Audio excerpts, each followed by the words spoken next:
Today we hope to give you some great vacation ideas, so like, subscribe, and let us know in the comments if there's something that should have made this list. Top 10 Haunted Cities in the United States. Are you ready to embark on a spine-chilling journey through America's most haunted cities? Join us as we delve into the dark side of American history, exploring urban legends, ghostly encounters, and the eerie tales that linger in these haunted locales. From battlegrounds and haunted mansions to infamous murder sites and paranormal hotspots, we'll uncover the chilling stories that have captivated imaginations for generations. Prepare to be spooked as we reveal the cities where the veil between the living and the dead is said to be thin. We'll introduce you to the haunted houses, hotels, and theaters that have witnessed unexplained phenomena and chilling encounters. Discover the legends of restless spirits, haunting apparitions, and the paranormal activity that has made these cities infamous.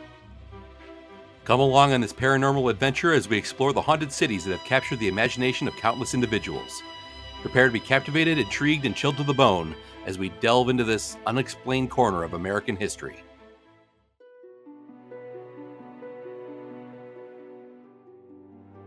The city by the bay is often thought of romantically, with its hills and historic streetcars, and of course the views of the bay and the Golden Gate Bridge. But it also holds haunted locations like Stowe Lake and Golden Gate Park, which is known for the White Lady, who is said to still haunt the park more than 100 years after going into the lake to get her baby and not returning. Or the San Francisco Art Institute, which is believed to be built on top of a graveyard. People report screams, footsteps, and paranormal encounters. If you want to visit with some friendlier ghosts, you could go to the Queen Anne Hotel. Originally built in the 1890s as part of the Mary Lake School for Girls, it is said that the former headmistress still haunts room 410, tidying up, tucking guests in at night, and sometimes helping them unpack. Of course, you could always go in the other direction and visit Alcatraz. It shouldn't come as a surprise that such an infamous prison is said to be haunted, with voices coming from empty cells and footsteps following you when no one is there. It doesn't help that the entire abandoned prison vibe is creepy enough on its own.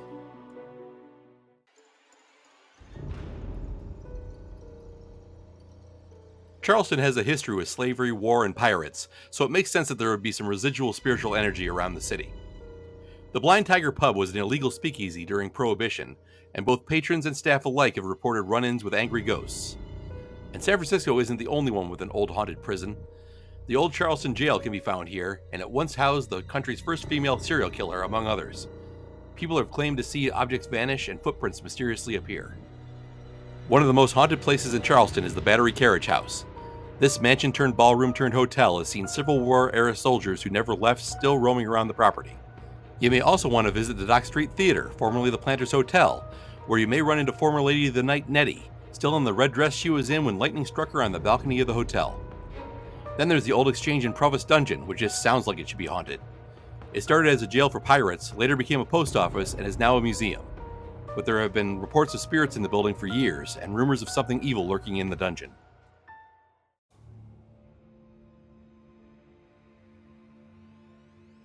As the oldest continuously occupied city in the United States, naturally St. Augustine has its fair share of ghosts. One major tourist attraction is the St. Augustine Lighthouse and Maritime Museum, which boasts breathtaking views from the top of the lighthouse. But during its construction in 1873, it was also the site of a tragedy when the Pittee sisters and their friend tipped out of a construction cart into the water and drowned. Ever since, there have been sightings of these same girls playing hide-and-seek during tours, footsteps on empty stairs, and a small girl standing by the bed of the keeper's house renter. If you want to stay the night in a haunted building, you've got choices. There's the St. Francis Inn, which is the city's oldest inn. It's said to be haunted by a slave girl who was beaten to death for having an affair with the manager's nephew, who in turn killed himself after learning of her fate. Guests have reported seeing male and female apparitions, ghostly hands on bedposts, and waking up under their bed. Or you could go to Casa de Sueños, a bed and breakfast that used to be a funeral home. The guests here have claimed seeing ghosts and watching objects move around the room on their own.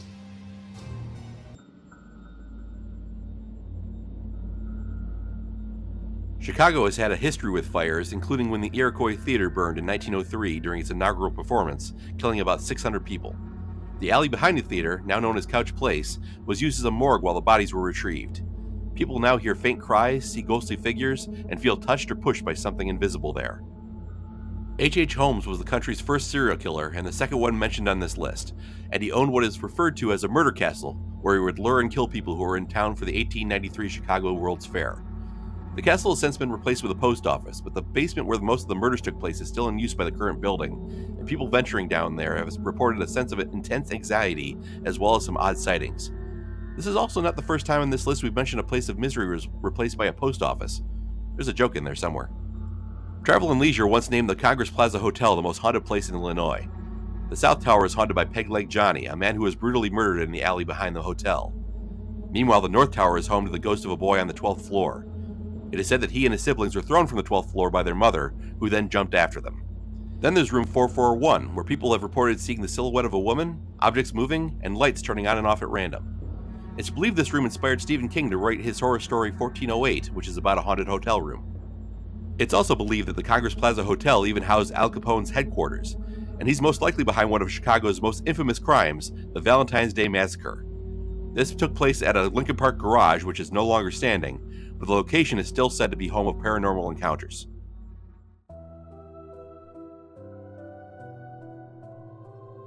As the biggest city in the country, of course New York has its share of ghost stories. The Merchant's House Museum was once a townhouse owned by the Treadwell family, until Gertrude Treadwell, the last of her family to live in the house, died in 1933. It's said she's still there, and she's behind the strange sights, sounds, and smells people have reported. The Morris Jumel Mansion is Manhattan's oldest house, and there are claims that the spirit of Eliza Bowen Jumel, who was once married to Aaron Burr, still haunts the place. There have also been sightings of a soldier and a young girl. You could make your way to the Dakota, an apartment building where a young girl roams the hallways, and where John Lennon once said he saw a crying lady ghost. Speaking of Lennon, after he was killed, Yoko Ono claims to have seen his ghost at his piano, where he spoke to her.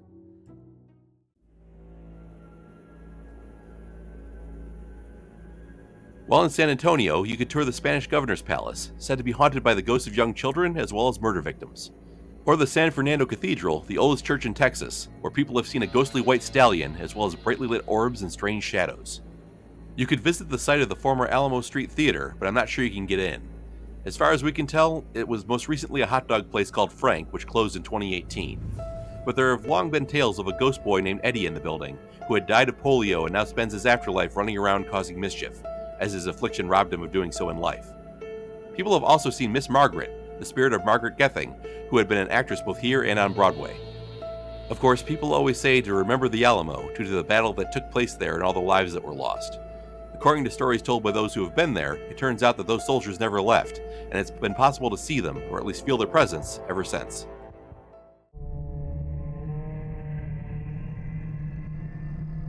Speaking of battlefields, we have to talk about the one that saw the most casualties in the American Civil War, which took place at Gettysburg.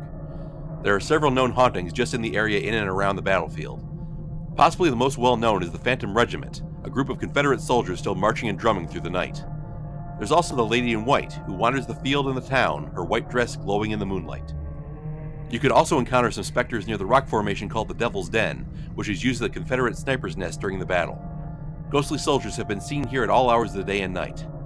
Or go to the other side of the field to the Jenny Wade house, where 20-year-old Jenny Wade became the only civilian casualty of the battle when a bullet came through her door and hit her in the chest.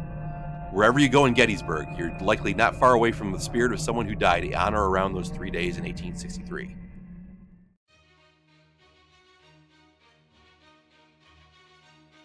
Savannah appears on several lists of the most haunted places in the United States, and it earns its spot just for the number of haunted hotels and restaurants it has. The Hamilton Turner Inn, made famous in the novel Midnight in the Garden of Good and Evil, has been known to feature the sounds of billiard balls rolling around and children laughing, as well as a spectral man smoking a cigar on the roof. The Marshall House, a hotel that has been used as a hospital on 3 separate occasions, has reports of ghosts in the hallways and faucets turning on by themselves. Heading over to the 1790 Inn and Restaurant, you may catch a glimpse of a ghostly servant boy, or hear the sounds of a former slave cook moving his pots around, or even spot Anna, who haunts the upper guest rooms waiting for her lost love.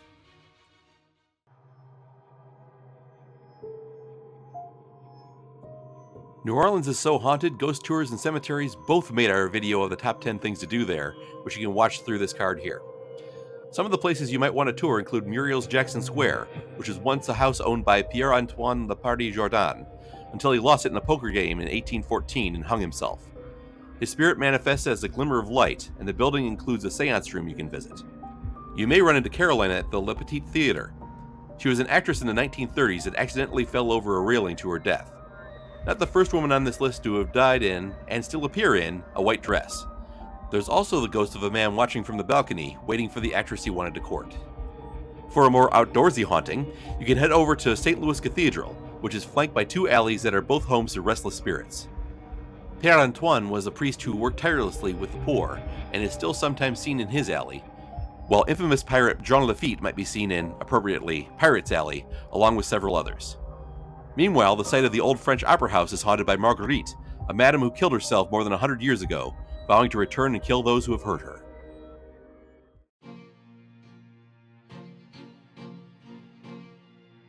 We can't finish this list without visiting the site of the 1692 witch trials. The old Burying Point Cemetery is haunted by both the spirits of those buried there and some that aren't. Hanging Judge John Hathorne has been known to haunt the cemetery at night, having in life been responsible for putting a number of innocent women in prison for witchcraft, as well as abusing his power.